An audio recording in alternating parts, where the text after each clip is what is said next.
How to reinstall the wireless network driver on Windows. Hey everyone, in today's tutorial I'll show you how you can easily reinstall your wireless network adapter driver on Windows. First thing you have to do is make sure that your Wi-Fi is working properly. If it's not, then you want to go to Device Manager and hit Enter. Right here on Device Manager, you will find Network Adapters. Click on the drop down.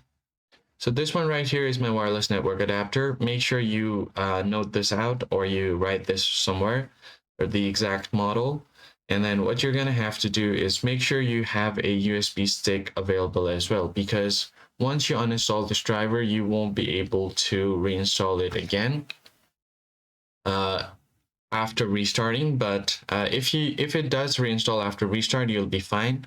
However, if you have to do a manual reinstall, in that case you need a USB stick and another device.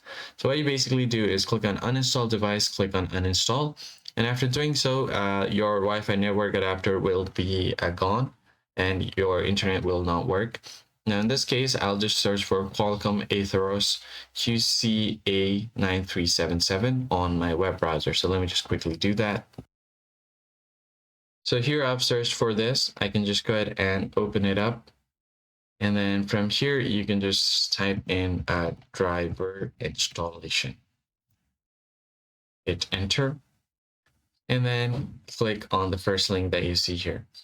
So as you can see here, in order to install this, you need to visit your device manufacturer website and find the support page for your specific PC model.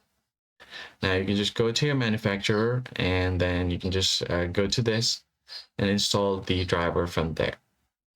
In most of the cases, when you restart your device, it's going to reinstall automatically and you don't have to worry about anything. It should work totally fine. That's basically it, guys. I hope this tutorial was helpful. Hit the like button down below, subscribe to the channel, and I'll catch you guys in the next one. Thanks for watching.